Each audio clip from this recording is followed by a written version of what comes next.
of 3 spots guaranteed on Team USA for the men tonight. The men's 200-meter breaststroke U.S. record held by Josh Prino, who finished second in the Olympic trials in 2016, finished 8th in the Olympic Games in Rio, but was knocked out in the prelims of this event, so he will not be on Team USA.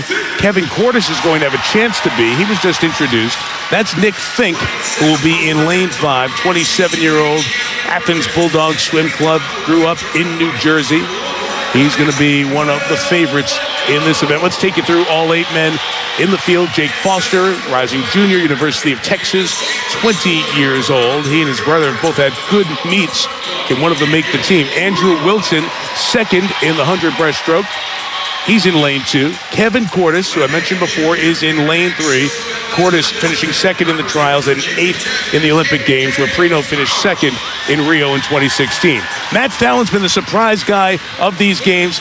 He has trimmed his personal best twice in the last 6 weeks by a significant amount. Went to the same school growing up as Nick Fink, about a decade apart. There is Fink in lane 5. Lane 6, Will Lacone from El Paso, Texas, swimming out of Longhorn Aquatics. Daniel Roy in lane 7, Alto Swim Club, the 21-year-old from Spokane, Washington. And A.J. Pouch has had a couple of good swims, including a personal best in the semifinal to get in lane 8. So Cordes will try to return to the Olympic team. He was there in 2016 in this event. I mentioned Prino, who had a terrific career, silver medalist in Rio, not through in the prelims, so a new spot, at least one, on Team USA in the 200-meter breast.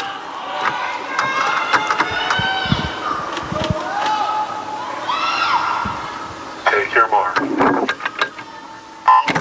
This could be the most exciting race the entire week for the men. And I say that with some trepidation only because it's not going to be very fast. You're not going to see some world-leading times here. But this is fascinating to look at because you've got this young kid, Matt Fallon, 18 years old, who will be 8th at the 50. He'll be 8th at the 100, and he might be 8th at the 150. And guess what? That's what he was in the semis, and he's a seeded first now. It is so amazing because he's got all these veterans all the way around him. So Fallon, his personal best was 2:13 in this event 6 weeks ago. What did he swim? Just under 2:09? Yes, he's 2:08.9 to go his best time here. It is so crazy to look at. And look at this. This is exactly shaping up. And you're thinking, oh, this kid is, are you kidding me? Rowdy, come on. And there's no way he's coming back off that pace. He might not. You know, I mean, the pressure is completely different in a prelim and a semi. But you won't want to take your eye off of him in the last 50, that's for sure. A lot of guys now here in the mix. Daniel Roy, second from the bottom, lane 7. 21-year-old has the edge at the moment. I talked to Brendan Hansen, one of the great breaststrokers of all time, and he said this is where the race will shape up.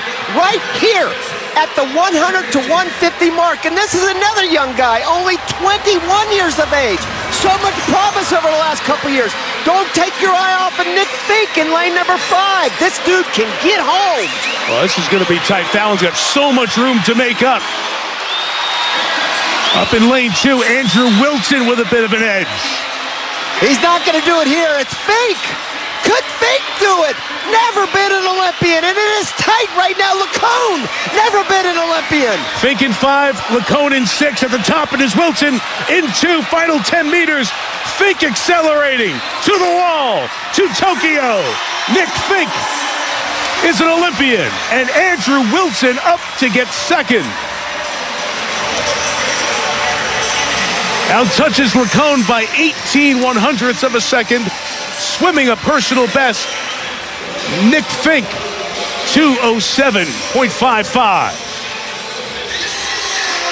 Well, the kid didn't have the magic this time. He did the first 2 times. This time, he finishes 8th. But boy, what a race for Nick Fink and Andrew Wilson. And Nick Fink has been there for so many years, guys. 2013, he was on the World Championship team. Think about that for a second.